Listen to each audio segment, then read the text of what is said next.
नमस्कार. आज आहे 7 सप्टेंबर आणि आज आहे खग्रास चंद्रग्रहण. तर हे चंद्रग्रहण आपल्या भारतात दिसत असल्यामुळे आपल्याला हे सगळ्यांना पाळावं लागतं आणि त्याचा चंद्रग्रहण आपल्याकडे दिसत असेल तर त्याचा सूतक काळसुद्धा आला. तर हे ग्रहण स्पर्श आहे ते रात्री 9:57 आहे आणि ग्रहण मोक्ष म्हणाल किंवा ग्रहण सुटतं किंवा संपतं ते रात्री 1 म्हणजे 27 म्हणजेच 1:30 वाजेपर्यंत रात्री तुम्हाला ग्रहण पाळायचं असतं. तर ग्रहण कालावधी आहे तो 3.5 तासाचा आहे, म्हणजेच रात्री थोडक्यात 9:30 ते 1:30 पर्यंत तुम्हाला हा जो ग्रहण काळ आहे तो पाळायचा असतो. तर 12:37 पासून ग्रहण मोक्षापर्यंत तुम्ही वेद पाळायचा असतो. तर वेद काळात तुम्ही आंघोळ करू शकता, देवपूजा करू शकता, नित्यकर्म करू शकता, जप जाप्य करू शकता, श्राद्ध ही कामंसुद्धा करता येतील. परंतु वेद काळात भोजन वर्ज करावं असं म्हणतात. पण आता लहान मुलं असतील, वृद्ध असतील, आपल्या घरात आजारी व्यक्ती असतील किंवा गर्भवती महिला असतील तर त्यांनी सकाळी 12:30 वाजल्यापासून रात्री 1:30 पर्यंत काहीच खाणार नाहीत, असं शक्य होत नाही. त्यामुळे शक्यतो तुम्ही वेद काळात म्हणजे जे सायंकाळी 5:30 पासून ना ग्रहण मोक्षापर्यंत वेद पाळायचा आहे.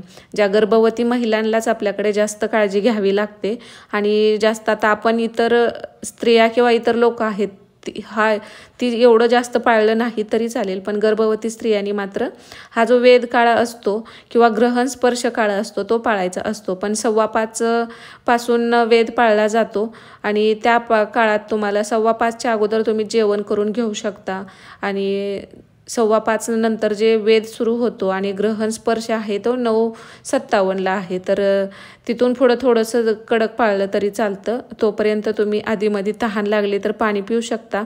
आणि ग्रहण संपल्यानंतर आंघोळ करायची असते, डोक्यावरून आंघोळ करायची असते. पूर्ण घरात असताना ते गंगाजल शिंपडलं जातं, कारण ग्रहण काळात ही निगेटिव्ह एनर्जी असते ती जास्त करून सगळीकडे राहते आणि निगेटिव्ह एनर्जी असल्यामुळं हा ग्रहण काळ आपल्याला त्रासदायक ठरू शकतो. त्यामुळं शक्यतो बाहेर गर्भवती स्त्रियांनी किंवा लहान मुलांनी, वृद्ध स्त्री असतील आपल्या घरात, आजारी व्यक्ती असतील तर ह्यांनी डायरेक्ट म्हणजे बाहेर येऊन तो ग्रहण बघू नये असं आपल्याकडं असतं की जास्त करून गर्भवती महिलांची जास्त काळजी घेतली जाते. तर ह्या काळात बाहेर यायचं नाही किंवा मशानभूमीसारख्या ठिकाणी असेल जिथं निगेटिव्हिटी किंवा निगेटिव्ह एनर्जी जास्त असते तिथं जायचं नाही. शक्यतो घरातून बाहेर पडायचं नाही. तुम्ही घरात राहून फक्त जप करू शकता. तुमचं कुळस्वामी कोणता असेल तर त्यांच्या आठवणीत तुम्ही काढू शकता. पण या ग्रहण काळात तुम्हाला देवपूजा वगैरे किंवा देवाला सुद्धा स्पर्श करायचा नसतो. आणि तुळशीची पानं आहेत ती तुम्ही अगोदरच तोडून ठेवू शकता आणि तोडून ती आता जी काही तुम्ही अन्नपदार्थ बनवलं असेल त्यामध्ये ती पानं ठेवायची आहेत. आता इतर लोक 5:30 अगोदर तुम्ही जेवू शकता, पण गर्भवती स्त्रिया 5:15 नंतर तरी शक्यतो जेवायचं नाही. ते रात्री ग्रहण सुटल्यानंतर असं ताजं फ्रेश काहीतरी जेवण परत बनवलं जातं आणि ते जेवण घ्यायचं आहे. त्यातसुद्धा तुळशीचं पान टाकायचं आणि मग ते ग्रहण करायचं आणि ग्रहण सुटल्यानंतर गर्भवती स्त्रियांनी आंघोळ करायचीच असते.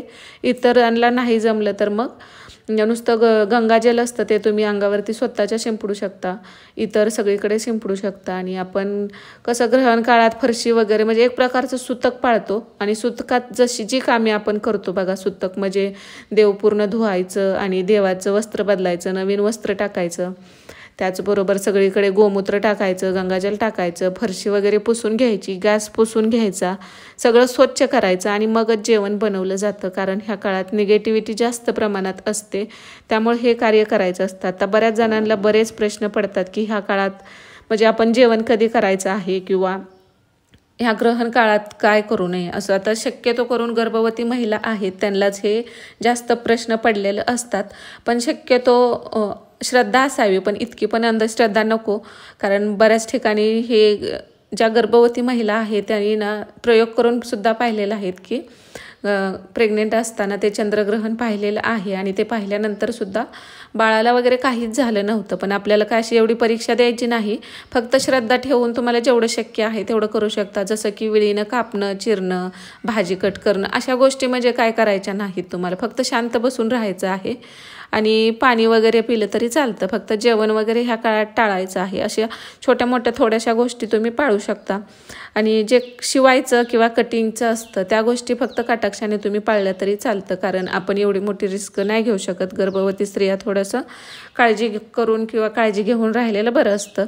पण शक्यतो म्हणजे अंधश्रद्धा नसावी आणि श्रद्धा ठेवून तुम्ही फक्त सूतक काळ आहे असं समजून पाळलं तरी चालू शकतं. आणि ग्रहण सुटल्यानंतर तुम्ही मग जी काही तुम्हाला कामं करायची आहेत ती करू शकता. सुरुवातीला आंघोळ करायची अगोदर, नवीन कपडे सगळी घालायची, म्हणजे नवीन धुतलेली स्वच्छ वस्त्र असतील ते कपड्यावरती तुम्ही गंगाजल शिंपडू शकता आणि ते ग्रहण करू शकता. आणि नंतर मग तुम्ही जेवण वगैरे केलं तरी चालतं. आणि गर्भवती स्त्रियांनी हलका आहारच परत घ्यायचा आहे आणि तो ताजा फ्रेश बनवलेला, जसं की शिरा असेल किंवा नाश्त्याचा एका प्रकार असेल, दूध वगैरे घेतलं तरी चालेल. तुम्ही त्यामध्ये तुळशीपत्र सगळ्या ह्यात ठेवून द्यायचे आहेत. विशेष म्हणजे हे जे चंद्रग्रहण आहे आजचं ते पूर्ण चंद्रग्रहण आहे. म्हणजेच पूर्ण चंद्रग्रहण ग्रहणापेक्षा जो मोठा भाग असतं ते व्यापत असतं. तर पूर्ण ग्रहण रात्री 11 वाजता सुरू होईल आणि कमाल ग्रहण 11:42 वाजेपर्यंत असेल. तर आपण रात्रीच्या वेळी हे ग्रहण बघू शकतो.